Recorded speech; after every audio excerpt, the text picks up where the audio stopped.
أعوذ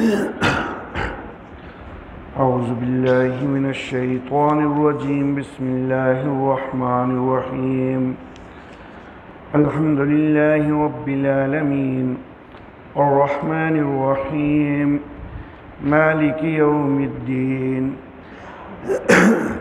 إياك نعبد وإياك نستعين اهدنا الصراط المستقيم صراط الذين أنعمت عليهم غير المغضوب عليهم ولا الضالين صدق الله مولانا العلي العظيم وبلغنا نبيه ورسوله الكريم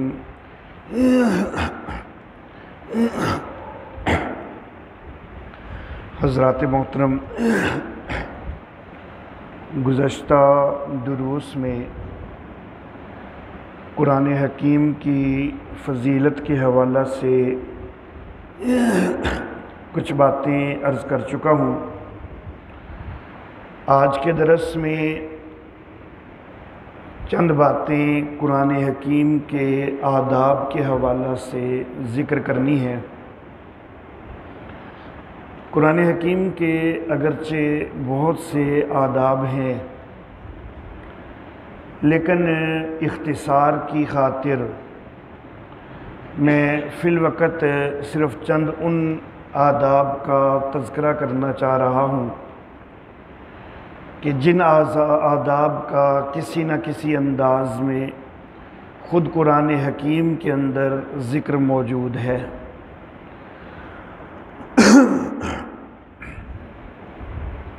اس حوالہ سے سب سے پہلے سورۃ النحل ہے، 16ویں سورت ہے سورۃ النحل، اس کی آیت نمبر 98 ہے۔ صفحہ میرے پاس 252 ہے۔ صفحہ 252 کی پہلی ہی سطر میں آیت نمبر 98 میں اللہ فرماتے ہیں فَإِذَا قَرَأْتَ الْقُرْآنَ فَاسْتَعِذْ بِاللَّهِ مِنَ الشَّيْطَانِ الرَّجِيمِ، جب تو قرآن پڑھنے لگے تو پناہ مانگ اللہ کی ہانکے ہوئے شیطان سے، یعنی شیطان مردود کے شر سے پناہ چاہنی ہے جب اللہ کے قرآن کی تلاوت کرنا مقصود ہو۔ فاستعذ کا لفظ اللہ رب العزت نے استعمال فرمایا ہے، جو کہ امر کا صیغہ ہے، اور امر کا صیغہ عام طور پر وجوب کے لیے ہوتا ہے، تو یہاں پر بھی یہ وجوب کے لیے استعمال ہوا ہے۔ تو گویا کہ قرآن حکیم کی تلاوت کرنے سے پہلے اللہ رب العزت کی پناہ چاہنا شیطان مردود کے شر سے، تو یہ واجب کے درجہ میں ہے۔ اس واجب کے ادا کرنے کے لیے جو معروف الفاظ ہیں وہ ہیں اعوذ باللہ من الشیطان الرجیم، تو یہ الفاظ ادا کرنے مناسب ہیں۔ وجوب ہے اللہ کی پناہ چاہنے کا، اس کے لیے صیغہ اگر کچھ تبدیل ہو کہ مثلاً اعوذ باللہ من الشیطان الرجیم کی بجائے اگر کوئی استعیذ باللہ من الشیطان الرجیم کر لیتا ہے تو تب بھی اللہ کی وہ پناہ چاہ رہا ہے، تب بھی درست ہو جائے گا۔ لیکن معروف لفظ بہرحال اعوذ باللہ من الشیطان الرجیم ہے، تو زیادہ بہتر یہی ہے کہ انہی الفاظ کو ادا کیا جائے۔ تو شیطان مردود کے شر سے پناہ مانگنا، اللہ رب العزت کی پناہ چاہنا، یہ واجب کے درجہ میں ہے، جس کا بہتر انداز اعوذ باللہ من الشیطان الرجیم پڑھنا ہے۔ یہاں پر پھر میں یہ خاص طور پر ذکر کرنا چاہوں گا کہ اللہ رب العزت کی طرف سے جو حکم ہے وہ پناہ چاہنے کا ہے، اور پناہ چاہنے کا تعلق جو ہے در حقیقت وہ دل سے ہے، کہ دل سے پناہ چاہی جائے۔ ایک ہے کہ رٹے رٹائے الفاظ بغیر سوچے سمجھے ادا کر دینا، تو معنی اور مفہوم کی طرف توجہ ہی نہ ہو، اور حقیقت میں دل میں کوئی پناہ چاہنے کا تصور ہی نہ ہو، تو اس سے پوری طرح اس حکم کا حق ادا نہیں ہوتا۔ کیونکہ پناہ چاہنے کا تعلق دل سے ہے، تو بندہ دل میں کوئی ایسا تصور ہی نہ ہو اور صرف ویسے ایک رٹے ہوئے انداز میں اعوذ باللہ من الشیطان الرجیم پڑھ دے۔ اگرچہ چلو ٹھیک ہے، زبان سے الفاظ ادا ہوگے، واجب تو ادا ہو ہی جائے گا، لیکن صرف واجب ادا کر لینا ہی مناسب نہیں، بلکہ جس طرح واجب کا حق ہے اس طرح ادا کرنا چاہیے۔ تو واجب کا حق یہ ہے کہ پوری طرح دل کی دعا کے ساتھ اللہ سے پناہ چاہی جائے۔ یہ دعائیہ کلمات ہیں کہ میں پناہ چاہتا ہوں اللہ کی شیطان مردود کے شر سے، تو اس کے لیے دل میں بھی باقاعدہ دعا ہونی چاہیے، باقاعدہ اس کا دل میں تصور ہونا چاہیے۔ صرف رٹے ہوئے الفاظ اعوذ باللہ من الشیطان الرجیم وہ پڑھ لینا وہ بہتر نہیں ہے، اگرچہ فرض واجب جو ہے وہ تو ادا ہو ہی جائے گا۔ مزید یہ بات بھی میں کہنا چاہوں گا کہ بہت سارے لوگ وہ قرآن حکیم کی تلاوت سے پہلے بسم اللہ الرحمن الرحیم اس کا تو اہتمام عام طور پر یاد رکھتے ہیں، رکھنا بھی چاہیے، وہ بھی ضروری ہے، سنت ہے، لیکن بہرحال یہ خاص طور پر سمجھیں کہ وہ سنت کے درجے میں ہے اور یہ واجب کے درجے میں ہے، تو اس کو نظر انداز کر دیا جاتا ہے۔ عموماً اعوذ باللہ من الشیطان الرجیم پڑھے بغیر صرف بسم اللہ الرحمن الرحیم پڑھ کے اکثر شروع کر دیتے ہیں، حالانکہ بسم اللہ الرحمن الرحیم پڑھنا وہ سنت کے درجے میں ہے، اور یہ جو ہے یہ چونکہ اللہ کا حکم ہے کہ فاستعذ باللہ من الشیطان الرجیم، تو اس کا درجہ تو واجب کا ہے، تو اس کو جو ہے وہ نظر انداز بالکل نہیں کرنا، اس کا خاص طور پر اہتمام کرنا ہے۔ تو اعوذ باللہ اور بسم اللہ دونوں پڑھنی چاہیے، صرف بسم اللہ پڑھ کے جو ہے وہ شروع نہیں کرنا چاہیے۔ واجب جو ہوتا ہے نا، عمل کے لحاظ سے وہ فرض کے برابر ہی ہوتا ہے، اس میں جو فرض میں اور واجب میں جو فرق ہے نا وہ صرف اعتقادی لحاظ سے فرق ہے، عمل کے لحاظ سے دونوں ایک جیسے ہوتے ہیں۔ فرض جو ہے اس کا اگر کوئی انکار کر دے تو وہ بندہ کافر ہو جاتا ہے، واجب کا انکار کرنے والا شدید گناہ کا تو مرتکب ہے لیکن کافر نہیں ہوتا۔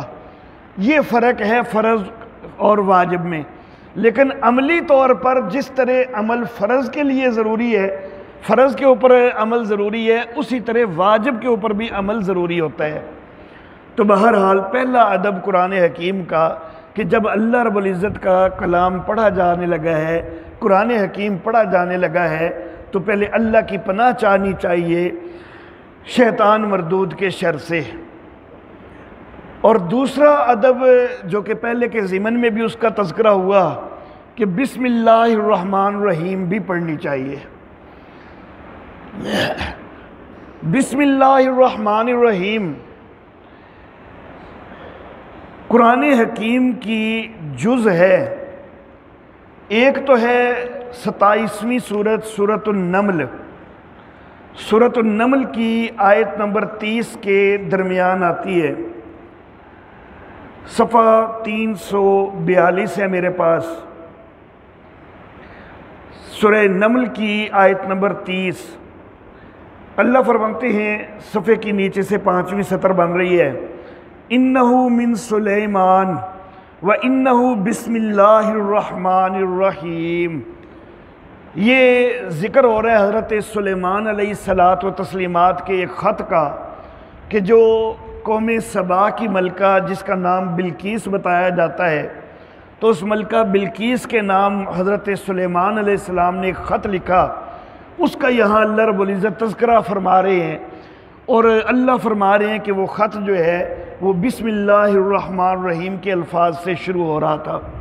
تو گویا کہ خط کی ابتدا ان لفظوں سے تھی کہ بسم اللہ الرحمن الرحیم۔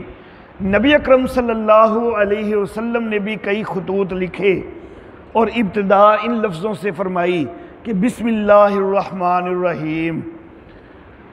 تو ایک تو اس سورہ نمل کی آیت کے اندر بسم اللہ الرحمن الرحیم آتا ہے، اس کے قرآن کی جز ہونے میں تو کسی کو اختلاف ہو سکتا ہی نہیں ہے، لیکن یہ پوری آیت نہیں، یہ آیت کا حصہ ہے۔ دوسرا، قرآن حکیم کی 114 صورتوں میں سے 113 صورتوں سے پہلے بسم اللہ الرحمن الرحیم لکھا جاتا ہے۔ ایک صورت سورہ توبہ جس کو سورہ برات بھی کہتے ہیں، اس صورت سے پہلے بسم اللہ الرحمن الرحیم نہیں لکھا جاتا۔ باقی 113 صورتوں سے پہلے بسم اللہ الرحمن الرحیم لکھا جاتا ہے، پڑھا جاتا ہے۔ یہ جو صورتوں سے پہلے بسم اللہ الرحمن الرحیم آیا ہے، کیا یہ بھی قرآن کی آیت ہے یا نہیں ہے؟ امام مالک رحمہ اللہ اس کو قرآن کی آیت کی حیثیت نہیں دیتے، وہ کہتے ہیں کہ یہ ایک ذکر ہے جو کہ صورتوں کے درمیان فصل کرنے کے لیے، فرق کرنے کے لیے یہ ذکر جو ہے وہ اللہ کی طرف سے نازل ہوا، لیکن یہ آیت قرآن کی حیثیت نہیں ہے اس کی۔ امام شافعی رحمہ اللہ کا مسلک وہ یہ ہے کہ یہ ایک آیت ہے اور سورت کا بھی جز ہے۔ آگے بعض شوافع کہتے ہیں کہ ساری صورتوں کا جز ہے، اور بعض شوافع کہتے ہیں کہ نہیں، صرف سورہ فاتحہ کا جز ہے۔ احناف کا مسلک یہ ہے کہ یہ آیت تو ہے لیکن یہ کسی صورت کا جز نہیں ہے، نہ سورہ فاتحہ کا جز ہے نہ ہی کسی اور صورت کا جز ہے، یہ ہے ایک مستقل آیت، اس کی حیثیت ایک مستقل آیت کی ہے، لیکن اس آیت کے نزول کا مقصد جو ہے وہ ابتدا اور صورتوں کی ابتدا ہے۔ قرآن حکیم کی تلاوت کی بندہ ابتدا کرنے لگے تب بھی پڑھے، اور کسی بھی صورت کی ابتدا کرنے لگے تب بھی پڑھے، سوائے سورہ برات کے، کیونکہ وہاں پر جو ہے وہ بسم اللہ الرحمن الرحیم نہیں لکھی جاتی، نہیں پڑھی جاتی۔ وجہ اس کی یہ ہے کہ اس کا نزول ہوا ہے صورتوں کے درمیان فصل کرنے کے لیے، کہ یہاں ایک صورت مکمل ہوئی ہے اور اگلی صورت جو ہے وہ شروع ہوئی ہے۔ نبی اکرم صلی اللہ علیہ وسلم کی وفات کے بعد جب قرآن حکیم ایک جلد کے اندر جمع کیا جا رہا تھا، جس کی تفصیل انشاءاللہ جمع و تدوین قرآن کے جب میں بات کروں گا تو پھر انشاءاللہ آ جائے گی، تو اس وقت یہاں پر تھوڑا سا صحابہ کرام کی رائے میں اختلاف ہو گیا۔ بعض صحابہ کرام رضوان اللہ علیہم اجمعین کا یہ کہنا تھا کہ جہاں یہ سورہ توبہ شروع ہوتی ہے تو یہاں سے ایک مستقل سورت شروع ہوتی ہے۔ نبی اکرم صلی اللہ علیہ وسلم جہاں جہاں سے سورت کا آغاز ہوتا تھا تو بتا دیتے تھے، لیکن یہاں کسی صحابی کو پوری طرح یاد نہیں تھا کہ یہاں بھی نبی صلی اللہ علیہ وسلم نے الگ سورت کا بتلایا ہے یا نہیں بتلایا۔ تو بعض صحابہ کرام کی رائے یہ تھی کہ یہاں سے نئی سورت کا آغاز ہوتا ہے، لیکن بعض صحابہ کرام کی رائے یہ تھی کہ یہ سورۃ الانفال کا ہی حصہ ہے، یہاں سے کوئی نئی سورت کا آغاز نہیں ہوتا۔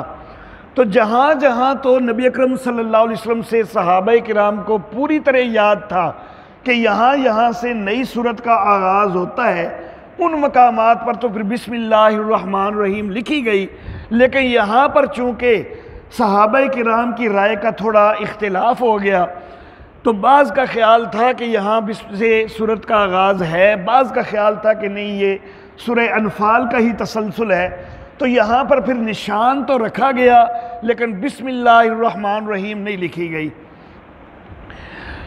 تو بہرحال احناف کا مسلک یہ ہے کہ یہ کسی بھی صورت کی جز نہیں ہے جو صورتوں کی ابتدا میں لکھی جاتی ہے، اور احناف کا یہ جو مسلک ہے اس حوالہ سے ہمارے پاس بہت سارے دلائل موجود ہیں، لیکن ایک دو باتوں کا صرف جو ہے اختصار کے ساتھ ذکر کر دیتا ہوں۔ نبی اکرم صلی اللہ علیہ وسلم نے ایک صحابی کو یہ کہا کہ ابھی مسجد سے نکلنے سے پہلے میں تجھے قرآن حکیم کی ایک بڑی سورت سکھاؤں گا۔ اس کے بعد کچھ اور باتیں ہونے لگ گئیں۔ نبی اکرم صلی اللہ علیہ وسلم جو بھی گفتگو کر رہے تھے اس سے فارغ ہوئے، اٹھے اور مسجد سے نکلنے لگے، وہ صحابی بھی ساتھ ساتھ۔ اب جب بالکل مسجد کے نکلنے کے قریب ہو گئے نا، تو صحابی کو خیال آیا کہ نبی اکرم صلی اللہ علیہ وسلم نے تو کہا تھا کہ میں قرآن حکیم کی ایک بڑی سورت سکھاؤں گا مسجد سے نکلنے سے پہلے، تو ابھی تک سکھائی تو ہے کوئی نہیں، تو ہو سکتا ہے بھول گئے ہوں تو میں یاد کروا دوں۔ تو صحابی نے یاد کروایا۔ نبی اکرم صلی اللہ علیہ وسلم نے فرمایا کہ وہ سورت جو ہے وہ ہے الحمدللہ رب العالمین۔ تو یہ والی سورت جو ہے، اب اگر بسم اللہ الرحمن الرحیم سورہ فاتحہ کی جز ہوتی تو پھر نبی اکرم صلی اللہ علیہ وسلم یوں شروع کرتے نا کہ وہ سورت ہے بسم اللہ الرحمن الرحیم الحمدللہ رب العالمین، لیکن نبی اکرم صلی اللہ علیہ وسلم نے الحمدللہ رب العالمین کے لفظ بولے ہیں، بسم اللہ الرحمن الرحیم کے لفظ نہیں بولے۔ اس سے معلوم ہوتا ہے کہ یہ سورہ فاتحہ کی جز نہیں ہے۔ سیدنا انس بن مالک رضی اللہ تعالی عنہ وہ روایت کرتے ہیں کہ میں نے نبی اکرم صلی اللہ علیہ وسلم کے بھی پیچھے نماز پڑھی، حضرت ابوبکر صدیق رضی اللہ تعالیٰ عنہ کے پیچھے نماز پڑھی، حضرت عمر فاروق رضی اللہ تعالیٰ عنہ کے پیچھے نماز پڑھی، حضرت عثمان ذی النورین رضی اللہ تعالیٰ عنہ کے پیچھے نماز پڑھی۔ ان میں سے کوئی بھی جو ہے جو قرات شروع کرتا تھا نا جہری، تو وہ الحمدللہ سے شروع کرتا تھا، بسم اللہ الرحمن الرحیم کوئی بھی ان میں سے جہری نہیں پڑھتا تھا۔ تو جہری نمازوں کے اندر اگر ایک سورت کا یہ بھی جز ہے تو اس باقی سورت کو تو جہرن پڑھا جائے اور ایک جز کو سرن پڑھا جائے، یہ تو نہیں ہو سکتا۔ تو اس سے بھی معلوم ہوا کہ یہ سورہ فاتحہ کا جز نہیں ہے۔ ایک حدیث مبارکہ میں نبی اکرم صلی اللہ علیہ وسلم نے ذکر کیا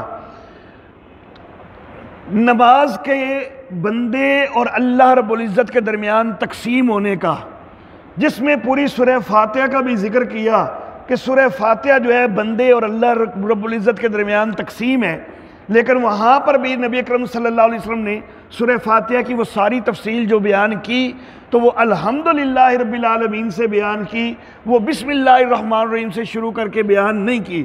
تو بہرحال اسی طرح اور بھی دلائل ہمارے پاس موجود ہیں کہ یہ کسی صورت کا جز نہیں ہے، سورہ فاتحہ کا بھی جز نہیں ہے، لیکن بہرحال قرآن حکیم کی یہ مستقل آیت ہے احناف کے نزدیک اور مکمل آیت ہے۔ اس کا نزول کا مقصد ابتدا ہے، تو جب بھی قرآن حکیم جو ہے وہ بندہ شروع کرے تلاوت اس کی تو اس سے پہلے بسم اللہ الرحمن الرحیم پڑھنی چاہیے۔ نبی اکرم صلی اللہ علیہ وسلم کا ہر کام کے حوالہ سے یہ ارشاد موجود ہے کہ کوئی بھی اہمیت والا کام اگر وہ اللہ کے نام سے شروع نہ کیا جائے تو وہ ابتر ہے۔ تو پھر بسم اللہ الرحمن الرحیم جب باقی ہر کام کے ساتھ پڑھنی ہے تو یہ قرآن حکیم کی تلاوت تو بڑا اہمیت والا کام ہے، تو اس سے پہلے بھی بسم اللہ الرحمن الرحیم پڑھنی چاہیے۔ یہ بھی جو ہے قرآن حکیم کے ادب میں شامل ہے۔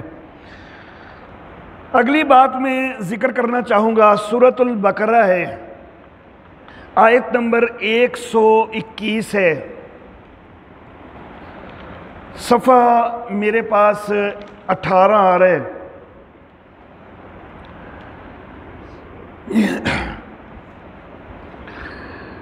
آیت نمبر 121 صفحہ 18 کی اوپر سے 5ویں سطر ہے۔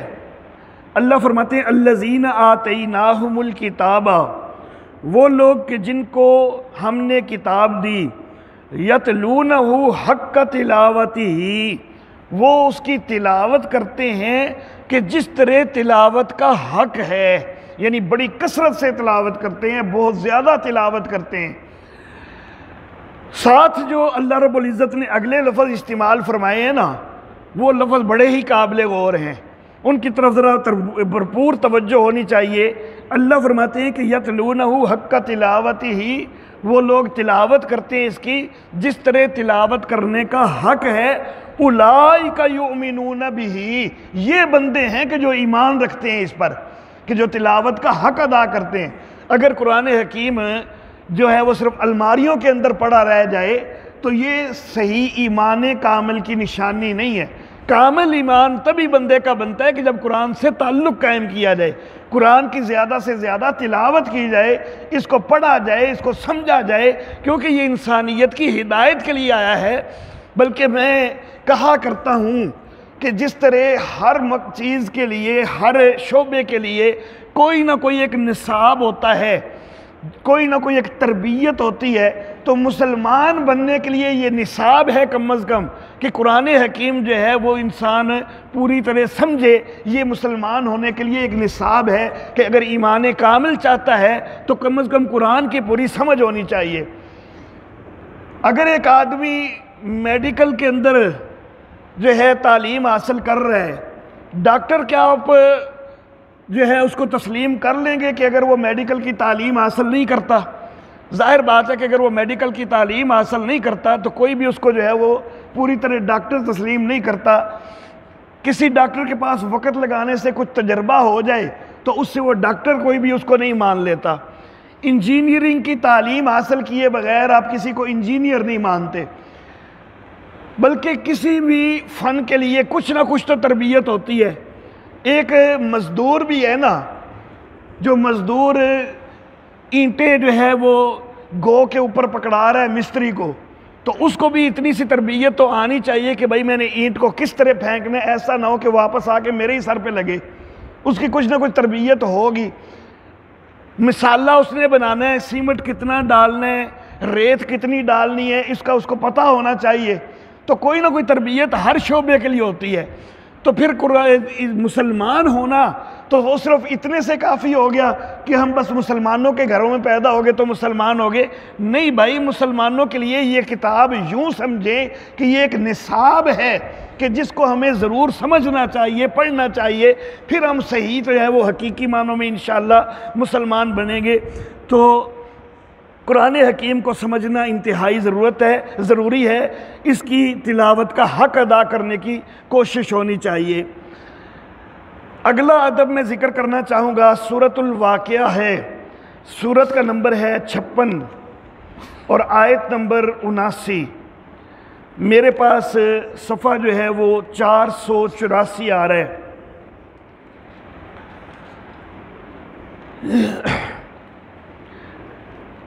بات جو ہے وہ آیت نمبر 77 سے شروع ہوتی ہے۔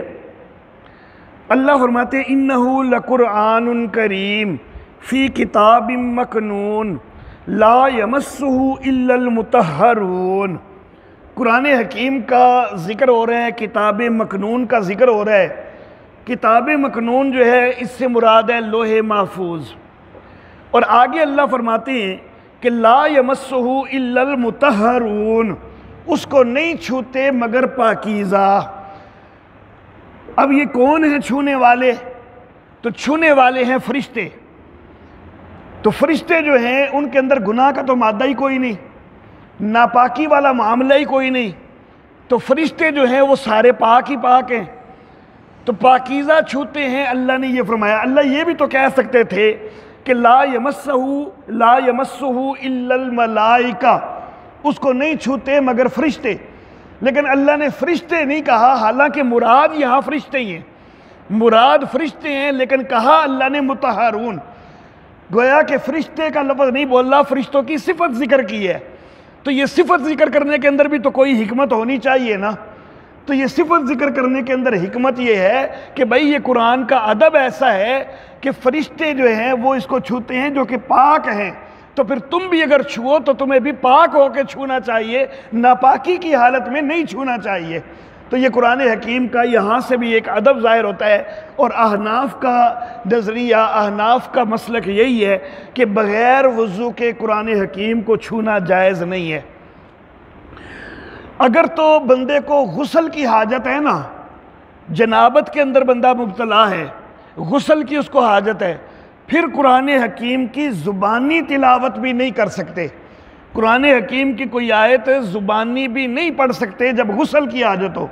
لیکن اگر غسل کی حاجت نہیں ہے، وضو کی حاجت ہے، پھر زبانی قرآن حکیم پڑھ سکتے ہیں۔ لیکن قرآن حکیم کو چھونا، مصحف کو چھونا اگر اس کی ضرورت ہے تو اس کے لیے وضو ہونا لازم ہے، باوضو ہو کر چھو سکتے ہیں، بغیر وضو کے نہیں چھو سکتے۔ تو یہ بھی قرآن حکیم کا ادب ہے کہ پوری طرح پاکیزگی حاصل کر کے اس کو چھونا ہے، پاکیزگی کے بغیر اس کو نہیں چھونا۔ اس کے دو درجے ہو گئے، ایک درجہ ہے کہ جب زیادہ ناپاکی ہے تو پھر تو چھونا کیا، بولنا بھی نہیں، پھر اس کو پڑھنا بھی نہیں۔ لیکن اگر ناپاکی کم ہے، غسل والی ناپاکی نہیں ہے، صرف وضو والی ہے، حد سے اکبر نہیں ہے، حد سے اصغر ہے، تو پھر جو ہے چلو بول سکتے ہو، پڑھ سکتے ہو۔ یہ اللہ کی طرف سے آسانی ہے، یہ اللہ کی طرف سے آسانی ہے، کیونکہ بندہ ہر وقت باوضو رہنا یہ مشکل ہوتا ہے۔ جنابت کی حالت جو ہے وہ تو انسان کو پیش آتی ہے نا کبھی کبھی، اور بندہ پھر جلدی غسل کر لے تو پھر اس کے بعد وہ جنابت کی حالت تو اتنی جلدی پیش نہیں آئے گی۔ لیکن بے وضو ہو جانا یہ تو کئی لوگوں کے لیے تو بہت ہی جلدی ہو جاتا ہے، کچھ جو ہے ذرا زیادہ وقت نکال لیتے ہیں، لیکن یہ معاملہ بے وضو ہونے والا یہ زیادہ زندگی میں پیش آتا ہے۔ تو اللہ رب العزت نے یہ بندوں کے لیے آسانی رکھ دی کہ چلو زبانی جو ہے وہ اللہ کا ذکر تو جاری رہنا چاہیے۔ اگر یہ اللہ پابندی لگا دیتے کہ بھائی بے وضو جو ہے وہ زبانی بھی نہیں پڑھ سکتے تو پھر تلاوت کی مقدار جو ہے اس کے اندر کمی ہو جاتی۔ کئی بندے جو ہیں وہ یہ سوچتے بھئی اب وضو نہیں ہے تو نہیں پڑھتے، تو بجائے اس کے کہ وہ وضو کرنے کا اہتمام کریں تو وہ پڑھنے سے جو ہے وہ کترانے لگ جاتے، تو تلاوت جو ہے وہ کم ہونے لگ جاتی۔ تو اللہ رب العزت تو چاہتے ہیں اس کتاب کی تلاوت زیادہ سے زیادہ ہو، تو اس لیے اللہ رب العزت نے یہ گنجائش دے دی کہ بے وضو جو ہے وہ پڑھ سکتے ہو، زبانی جتنا مرضی پڑھو، اللہ کا کوئی بھی ذکر کرو۔ ہاں البتہ مصحف کو چھونا ہے تو وہ قرآن حکیم کو چھونے کے لیے جو ہے وہ وضو بہرحال لازم ہے۔ اس کے بعد سورہ آل عمران، تیسری سورہ مبارکہ ہے، آیت نمبر 187۔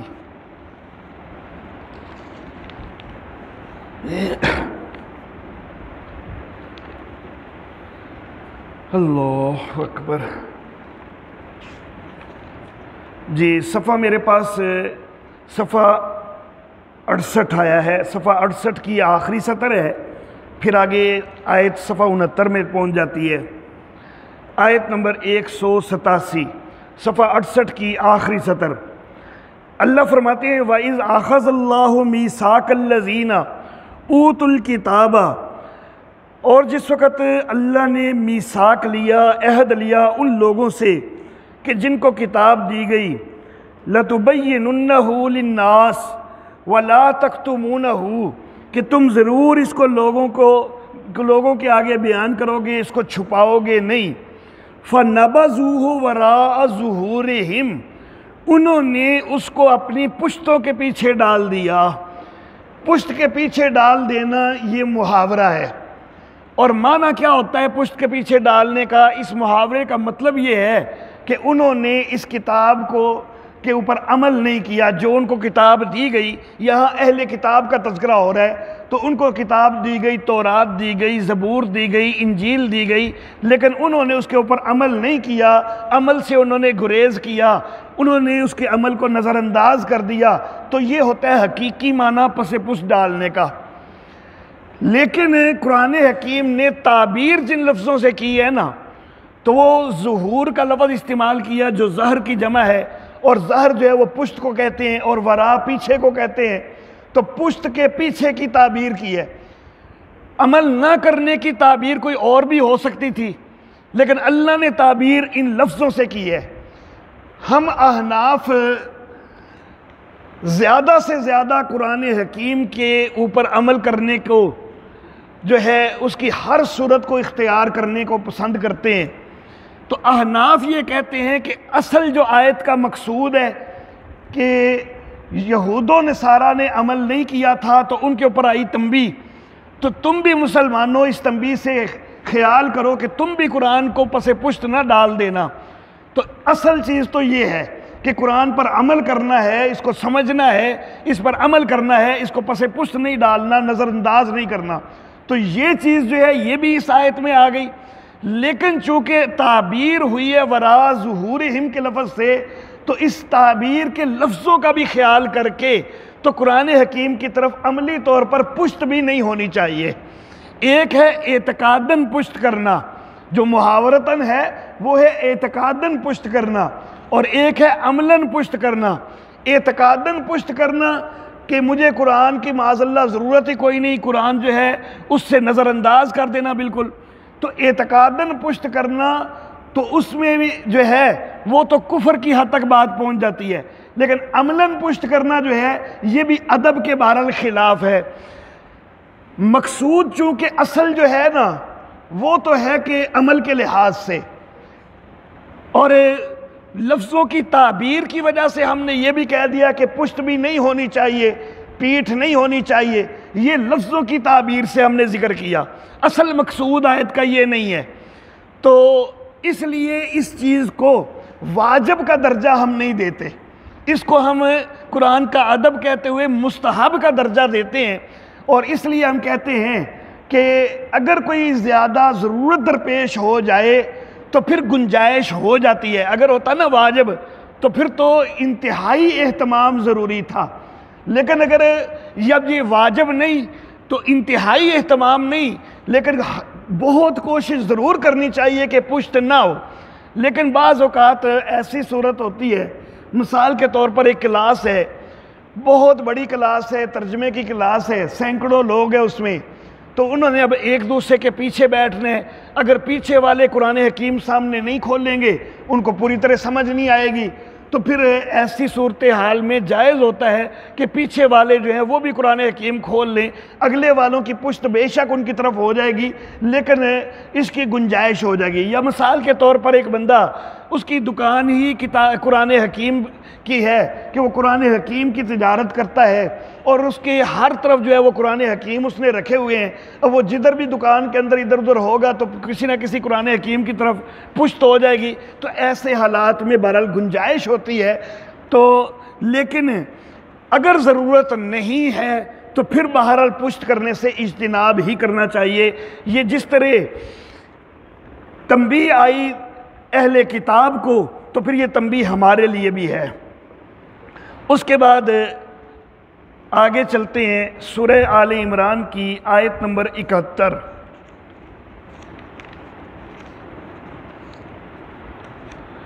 اللہ اللہ، صفحہ نمبر 54 ہے میرے پاس، اوپر سے چوتھی سطر میں ہے آیت نمبر 71۔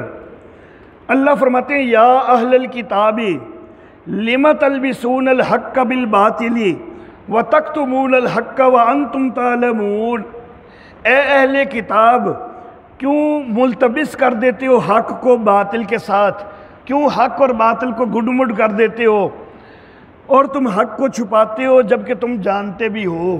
تو قرآن کا ایک ادب یہ بھی ہے کہ قرآن کا جو صحیح معنی اور مفہوم ہے لوگوں کو بتانا ہو تو وہ بتانا چاہیے، نہ کہ اس کے اندر کوئی باطل کی آمیزش کی جائے۔ تو قرآن کا ادب ہے کہ اس کو باطل کی آمیزش سے پاک رکھا جائے۔ ایک ہے تحریف لفظی، وہ تو اس میں کوئی کر سکتا نہیں کیونکہ اللہ رب العزت نے اس کی حفاظت کا ذمہ لیا ہے، لیکن تحریف معنوی کی لوگ کوشش کرتے رہتے ہیں، عام لوگ کوشش نہیں کرتے، یہ مولوی کہلانے والے جو ہیں وہ کوشش کرتے ہیں، وہ لوگوں کو حالانکہ جانتے بوجھتے ہیں، سمجھتے ہیں۔ اللہ نے بھی یہاں فرمایا نا وَأَنْتُمْ تَعْلَمُونَ، یہ جو بھی تعریف کرنے والا ہوتا ہے نا، عام بندہ تعریف نہیں کرتا، مانوی تعریف جب بھی کرتا ہے وہی کرتا ہے کہ جس کو کچھ نہ کچھ سمجھ ہے، تو جو حقیقی مفہوم کو بھی جانتا ہے۔ اہل کتاب میں بھی جو تعریف کرنے والے تھے عام بندے نہیں تعریف کرتے تھے، عام بندے تو بس ان کے پیچھے لگتے تھے، اہل کتاب کے جو عالم تھے وہ تعریفیں کرتے تھے۔ تو قرآن حکیم کے اندر بھی جو معنوی تعریف کی کوشش کرتے ہیں تو یہ مولوی طبقہ کرتا ہے، علماء سو کرتے ہیں۔ تو ان کو خیال کرنا چاہیے کہ اہل کتاب نے یہی کرتوت کیا تھا تو ان کو جو ہے اللہ رب العزت نے جو ہے وہ تنبیہ کی ہے، تو تمہیں بھی جو ہے وہ خیال کرنا چاہیے کہ یہ قرآن حکیم کے اندر معنوی تحریف سے باز آ جاؤ۔ الحمدللہ اہل حق اللہ رب العزت ہر دور میں بھیجتے ہیں کہ جو لوگوں کو مانوی تحریف لوگوں نے جو کی ہوتی ہے اس سے آشنا کرتے رہتے ہیں اور بچاتے رہتے ہیں، لیکن بہرحال بہت سارے لوگ مانوی تحریف کرنے والوں سے بھی متاثر تو ہو جاتے ہیں، تو ان کا گناہ بھی ان تحریف کرنے والوں کے سر پہ ہو جاتا ہے۔ خود اپنا کوئی جو گناہ ہے تحریف کرنے کا وہ بھی، اور جو پیچھے لگے ہیں ان کے اور جنہوں نے جو ہے وہ ان کے پیچھے لے کے غلط عقائد اپنا لیے، ان کا اپنا بھی قصور ہے، ان کا اپنا بھی گناہ ہے۔ یہ وہ نہیں کہہ کہ جان چھڑا سکیں گے کہ جی اسی تے مولویاں دے پیچھے لگے گا۔ بھائی تمہیں خود بھی تو عقل کرنی چاہیے تھی نا کہ کس مولوی کے پیچھے لگنا ہے۔ دنیا کی ہر چیز کے لیے خود سوچتے ہو کہ ہمیں کیا اختیار کرنا ہے کیا نہیں اختیار کرنا، صرف مسلک کو سوچنے اختیار کرتے ہوئے سوچنا جو ہے وہ تمہیں گوارا نہیں ہوا، ہر مولوی کے پیچھے لگ گئے، کسی بھی مولوی کے پیچھے لگ گئے۔ ڈاکٹر کے پاس جانا ہونا تو کئی لوگوں سے تحقیق کرتے ہیں کہ بھائی کیڑا ڈاکٹر چنگا ہے، وہ دے کل جانا ہے، تو وہ ڈاکٹر جو ہے وہ تیرے جسم کا جو ہے وہ علاج کرتا ہے، جو عالم ہے وہ تیری روح کا علاج کرتا ہے۔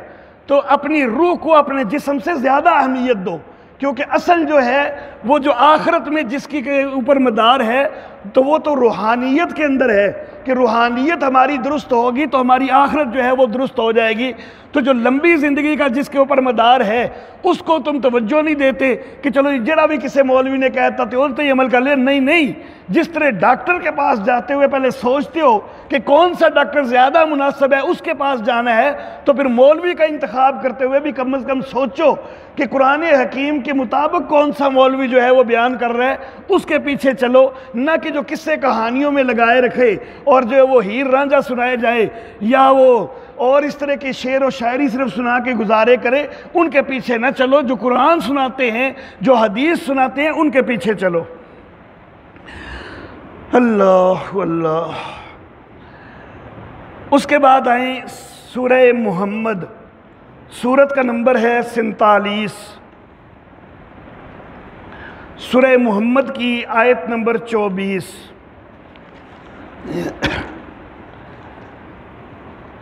صفحہ 459 آ رہا ہے میرے پاس۔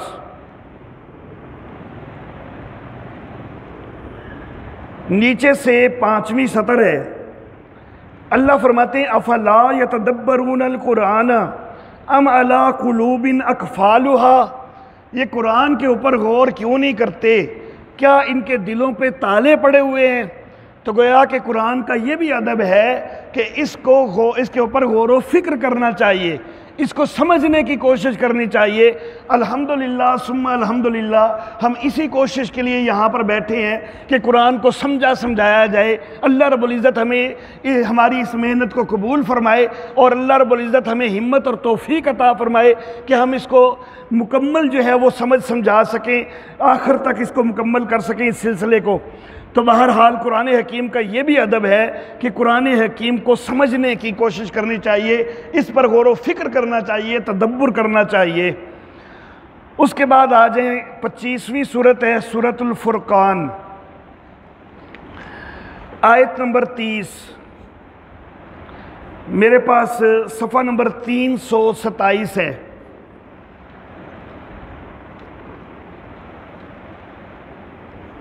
صفحہ 327 کی نیچے سے 6 سطر ہے، آیت نمبر 30 ہے۔ اللہ فرماتے ہیں وَقَالَ الرَّسُولُ يَا رَبِّ إِنَّ قَوْمِ اتَّخَذُوا هَذَا الْقُرْآنَ مَهْجُورًا، اے میرے رب، اور رسول نے کہا اے میرے رب، یہ رسول کہیں گے، یہاں پر اصل میں قیامت والے دن کی ایک جو ہے وہ ذکر ہو رہا ہے کہ رسول کہیں گے، نبی اکرم صلی اللہ علیہ وسلم کہیں گے یا رب، اے میرے رب، ان قوم اتخذوا ھذا القرآن مہجورا، میری قوم نے اس قرآن کو چھوڑا ہوا کر دیا۔ یعنی قرآن حکیم سے کئی ایسے ہیں نبی اکرم صلی اللہ علیہ وسلم کی امت میں کہ جن کی نبی اکرم صلی اللہ علیہ وسلم شکایت کریں گے اللہ کی بارگاہ میں کہ یا اللہ انہوں نے میرے قرآن کو جو ہے وہ چھوڑا ہوا کر دیا، یہ اس کے اوپر عمل نہیں کر رہے تھے، یہ اس کو نظر انداز کر رہے تھے۔ تو قرآن کا یہ بھی ادب ہے کہ اس کے اوپر عمل کیا جائے، سمجھا جائے اور پھر عمل کیا جائے۔ تو کل قیامت والے دن معاذ اللہ ہم ان لوگوں میں شامل نہ ہو جائیں خدا نہ خواستہ کہ جن کی نبی اکرم صلی اللہ علیہ وسلم شکایت کر رہے ہوں کہ یا اللہ انہوں نے قرآن کو چھوڑا ہوا کر دیا۔ سورت کا نمبر ہے 73، سورہ مزمل، آیت نمبر 4 ہے، صفحہ 521۔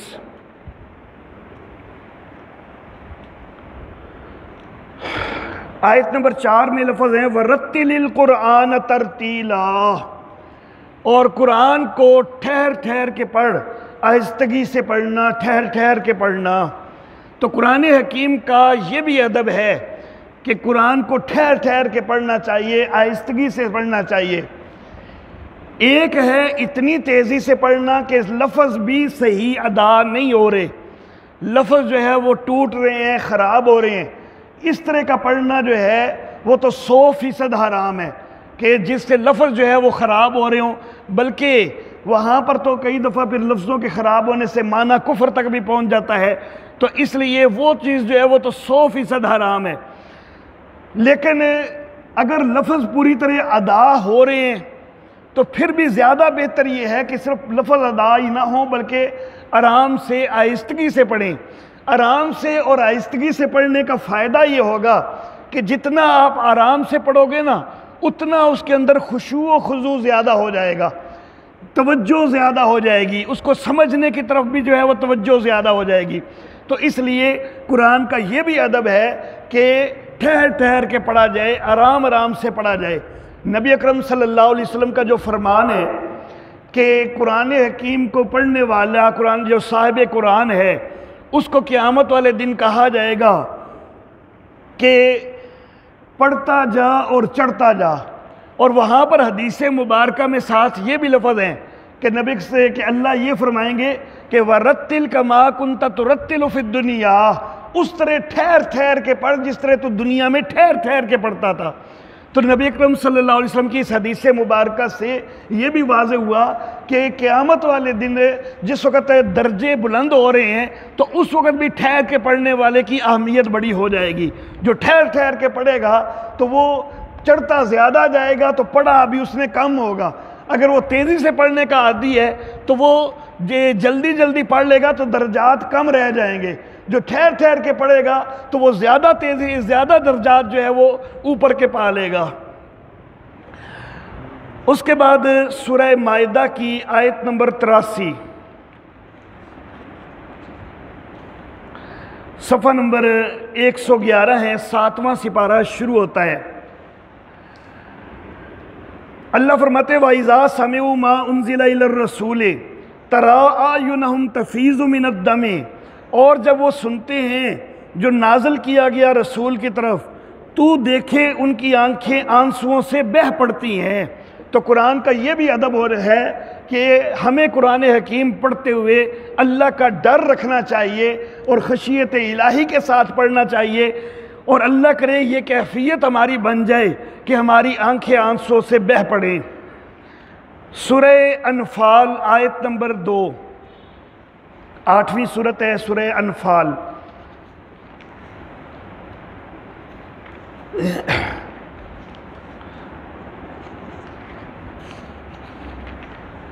صفحہ نمبر 160، نیچے سے چوتھی سطر۔ اللہ فرماتے ہیں انما المؤمنون الذین اذا ذکر اللہ، مومن وہ ہوتے ہیں کہ جب اللہ کا ذکر کیا جائے وجلت قلوبہم، تو ان کے دل ڈر جاتے ہیں، وَإِذَا تُلِيَتْ عَلَيْهِمْ آيَاتُهُ، اور جب اللہ کی آیتیں ان کے اوپر تلاوت کی جائیں زَادَتْهُمْ ایمانا، تو وہ ان کو ایمان میں آگے بڑھا دیتی ہیں۔ تو قرآن کا یہ بھی ادب ہے کہ قرآن پڑھیں سنیں تو پھر ایمان میں مضبوط سے مضبوط تر ہونا چاہیے۔ جتنا زیادہ پڑھتے جائیں ہمارا ایمان اور زیادہ پکا ہونا چاہیے، اور زیادہ مضبوط ہونا چاہیے، اور زیادہ پختہ ہونا چاہیے، ایمان میں آگے بڑھنا چاہیے۔ سورت کا نمبر ہے 80، سورہ عباسہ، آیت نمبر 13-14، صفحہ نمبر 532 ہے۔ جزاک اللہ۔ آیت نمبر 11 سے بات شروع ہوتی ہے، کلا انہا تذکرہ، ہرگز نہیں، یہ تو ایک نصیحت ہے، فمن شاء ذکرہ، پس جو کوئی چاہے وہ اس سے نصیحت حاصل کرے، فی صحف مکرمہ، عزت والے صحیفوں میں ہے، مرفوعۃ مطہرہ، جو کہ بلند ہیں، پاکیزہ ہیں۔ تو یہاں مرفوعہ کا جو لفظ استعمال فرمایا تو اس سے یہ بھی ادب سامنے آیا کہ قرآن حکیم کو اس کا حقیقتاً مقام بھی بلند ہے اور اس کو رکھنا بھی بلند چاہیے۔ جس جگہ پر خود بیٹھے ہیں تو اپنے بیٹھنے کی سطح سے قرآن کو اونچا رکھنا چاہیے۔ زمین کے اوپر قرآن کو رکھ دینا معاذ اللہ تو یہ قرآن حکیم کے ادب کے خلاف ہے۔ تو قرآن حکیم کو اونچا رکھنا چاہیے، پڑھنے کے لیے، تلاوت کے لیے اپنے سامنے رکھنا ہے تو پھر بھی جتنا اپنا جو ہے وہ بیٹھنے کا جو ہے وہ جگہ ہے اس سے اونچا ہونا چاہیے قرآن حکیم۔ اور اگر قرآن حکیم محفوظ کر کے رکھنا ہے جب، تو تب بھی کسی اونچی جگہ پہ رکھنا چاہیے تاکہ اس کی طرف پشت بھی نہ ہو، اور ویسے بھی اس کے ادب کا تقاضا ہے کہ اس کو اونچا رکھا جائے۔ کئی کتابیں پڑھی ہوئی ہیں نا، اور ان کے اندر قرآن حکیم پڑھا ہوا ہے تو اس کو بھی قرآن حکیم کو سب سے اوپر رکھنا چاہیے۔ اگر کچھ ہیں تفسیریں اور کچھ دیگر کتابیں ہیں تو تفسیر کے اندر بھی قرآن حکیم بھی تو ساتھ ذکر ہوتا ہے نا، تو دیگر کتابوں کی نسبت تفسیر کو اوپر رکھیں۔ اور پھر تفسیر ہے ایک، اور ایک ہے صرف قرآن اور اس کا ترجمہ۔ ایک ہے کہ قرآن اور ترجمہ اور تفسیر، اور ایک ہے قرآن اور اس کا ترجمہ۔ تو ترجمہ بھی اللہ ہی کے لفظوں کی ترجمانی ہے نا، اس میں اپنے پاس سے کچھ نہیں ہے، تو اس کی اہمیت تفسیر سے بھی بڑھ جائے گی۔ اگر تفسیر رکھی ہوئی ہے اور ایک ترجمے والا قرآن رکھا ہوا ہے تو بہتر یہ ہے کہ ترجمے والا قرآن حکیم اوپر رکھا جائے، تفسیر نیچے رکھی جائے، عام کتابوں کی نسبت تفسیر اوپر رکھی جائے۔